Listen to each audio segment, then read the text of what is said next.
पाकिस्तान के कब्जे वाले कश्मीर यानी पीओके में इस समय चुनाव के बीच भारी तनाव का माहौल बना हुआ है। कई इलाकों में प्रदर्शन हो रहे हैं, सुरक्षा बलों की भारी तैनाती की गई है और हिंसा की घटनाएं भी सामने आई है। पहले चरण के चुनाव 27 जुलाई को मीरपुर डिवीजन की 13 सीटों पर हुए, जिनके नतीजों में नवाज शरीफ की पार्टी PMLN ने 9 सीटें और पाकिस्तान पीपल्स पार्टी यानी PPP ने 4 सीटें जीती। हालांकि अंतिम परिणाम अभी नहीं आए हैं, क्योंकि चुनाव 3 चरणों में हो रहे हैं। भारत ने इन चुनावों को पूरी तरह खारिज करते हुए कहा है कि पूरा जम्मू कश्मीर और लद्दाख भारत का अभिन्न हिस्सा है और पाकिस्तान इन चुनावों के जरिए अपने अवैध कब्जे को वैध दिखाने की कोशिश कर रहा है। चुनाव के दौरान धांधली और हिंसा के आरोप भी लगे हैं। कोटली क्षेत्र में मतदान के दौरान एक व्यक्ति की मौत हुई और कई लोग घायल हुए।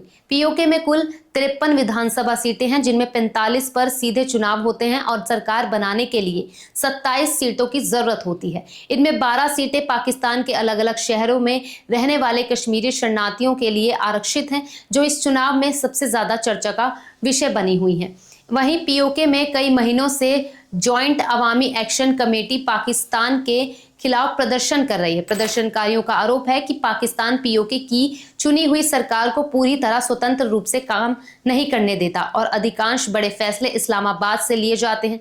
इसी कारण चुनाव से पहले सुरक्षा व्यवस्था को देखते हुए मतदान को 3 चरणों में बांटा गया। इस चुनाव में एक और बड़ा मुद्दा नवाज शरीफ का बयान रहा। उन्होंने कहा कि अगर उनकी पार्टी चुनाव जीतती है तो वह पीओके का प्रधानमंत्री बनना चाहेंगे और वहां विकास के लिए बड़े बड़े वादे भी किए।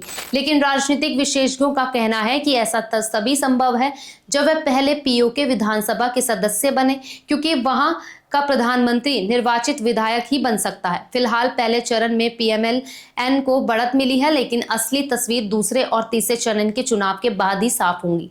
आने वाले दिनों में यह तय होगा कि अगले 5 वर्षों तक पीओके की सत्ता किस राजनीतिक दल की हाथ में रहेगा और वहां की राजनीति किस दिशा में आगे बढ़ेगी।